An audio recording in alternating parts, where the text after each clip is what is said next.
Hey guys, this is Flash for the win. Doing this video for people who want to get better at casting and observing in StarCraft brood games. So this is just a quick little video to hopefully help people out with observing and casting games. One thing that I noticed that is one of the biggest mistakes I think that a lot of beginner casters will do when they observe games is they'll use their mouse here, and the mouse pointer is a very powerful tool, and obviously you can move the mouse around, highlight things, click on buildings to identify them, things like that. So we can see like Spire here is going down, right? And we wouldn't know this. Well, we probably would know this, but we don't know exactly what this is. It could be a creep colony, it could be Spire, until we click on it.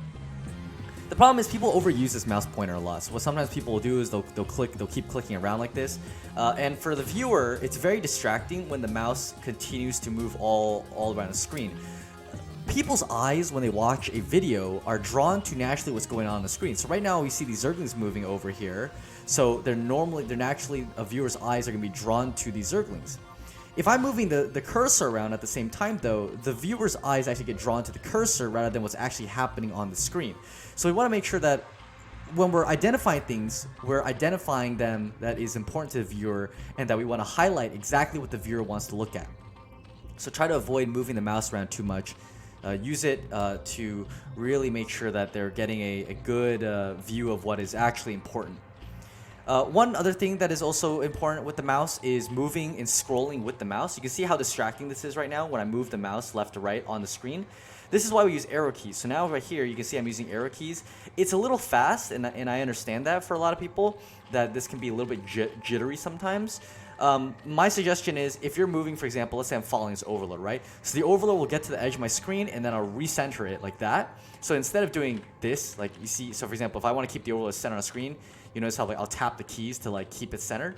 That's a little bit different. So for example, here we can move the screen, and then as the Marines get to the edge of the screen, we move in the predicted area that the Marines will be moving into. So if I pause right here, we'll go back just a quick second there to kind of demonstrate it once again what I'm trying to show you guys. So right now we're centered on the screen. The Marines are moving this way, right, towards the bridge here on Fighting Spirit. So if the Marines are moving this way, instead of following the Marines by jittering with them, what instead I'll do is the Marines, so they'll move out. I think they're waiting on the 2 medics right now. So yeah, they're waiting on 2 medics. As the Marines get to the edge of the screen here, I will recenter them so that now the Marines become back in focus to the center of the screen.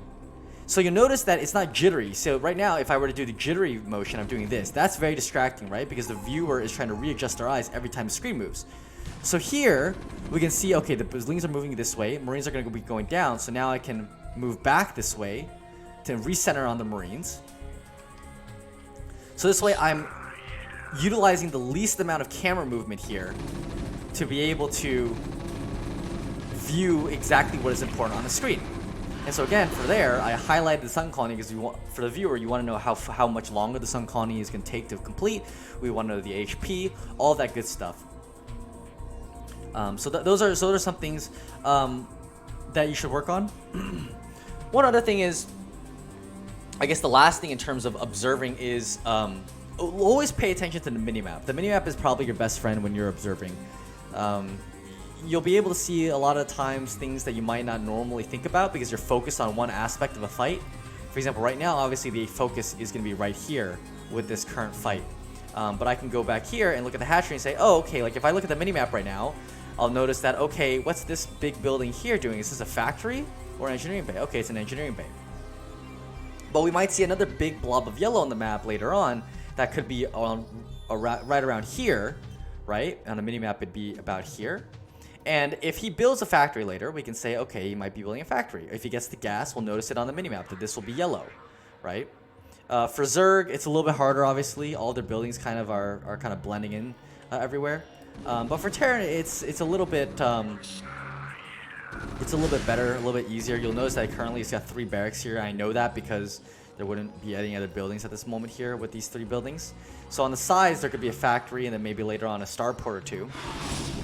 But that's the things you want to take a look at when you're casting games. Don't move your mouse. Don't do this. Use arrow keys and try to center around the units. So right now there's no reason for me to move the camera. All the action's happening exactly where we want it to, right in the center of our screen. There's no reason to move it around to follow the mutas or follow the Marines as they go around.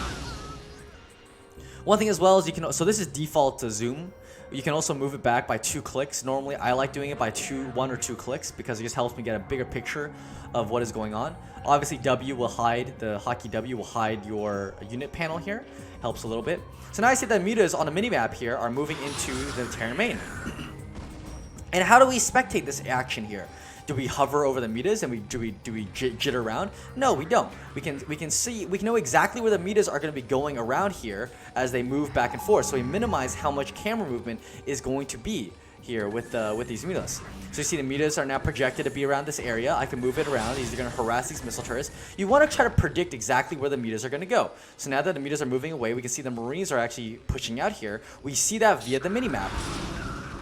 Again, just need to jitter, no jittery camera movements, just nice and smooth. So now we see that the Marines, the projected movement of the Marines is moving to the left here. So I know that if I'm moving the camera angle, I'm just have to moving it to the left like here. And now the Marines are all going to be centered on the screen here. As the Marines keep moving forward this way, we recenter the screen. I know the Marines are going to move more to the left this way. And we're going to have all the action centered on the screen all at once. So this is a good way of keeping your spectator's screen here as smooth as possible, and we're not jittering the screen around here. You don't want to try to move the camera that much. You want to do as minimal as possible to capture as much as possible. Also look at in production tab, you can see here, so something that's important to me as a commentator is, okay, we see these sun colonies are about to finish, the Melisk are getting +1 upgrades here, so we can go back to the Spire to say, okay, look, here's our +1 flyer upgrades. We will go back to the terrain main. We notice that there's more buildings in production here. We know that there's more barracks. We see the factory coming up. We'll notice the starport going down later. And again, we're seeing the Melisk here on the minimap. We see the mutas are coming down here. And then we see, okay, we go back to the Marine ball here. And every time you recenter, by the way, you can do a little bit of helping out with the camera movement here. So for example, I see the Marines are moving down. Immediately, I'm allowed to move the camera just a little bit to help correct myself. If you do it really poorly, like if you move your camera a little too much and overcompensate, you can kind of move back down to overcompensate. So here, for example, now the center of the screen is around here. It's not the perfect centering, but if you really feel like you need to recenter, you can always move the camera angle just by a little bit here. You'll see the Marines are coming up the ramp. I predicted that they were coming up the ramp, and now the mutas, everything's going to be centered right here on the screen. And I know that the screen is going to be centered here. That's where the action is going to happen. So hopefully this video helped a little bit with observing. Tips to always do is never use your mouse to scroll. Always use key scrolls here. As you can hear, my keyboard is moving. And then try to always keep an eye on the action on the minimap and always center your units and move your camera to predict where the units are moving, so that way you don't have to jitter the screen like this. So that right now I know that the screen is going to be centered around these missile turrets here, and then later on the mutas might come down to the bottom area. If they do come down to the bottom, I can move my screen to compensate here. And you don't want to keep jittering, you want to move them in one smooth stroke. Just like, the best way I like to describe it is just like you're cutting a piece of sushi fish with a sharp knife. You want to cut the piece of sushi with one stroke. You don't want to cut it and, like, you know, saw back and forth like you would do maybe with a piece of steak. You want to cut it smoothly in one swipe of the blade. Same thing with camera movements. You want to recenter with one motion of the camera. You don't want to jitter around too much, and you want to keep them as centered as possible. Okay, anyways, I hope that video helps a lot for casting, and hopefully you utilize these tips and improve your casting in the future. See you guys.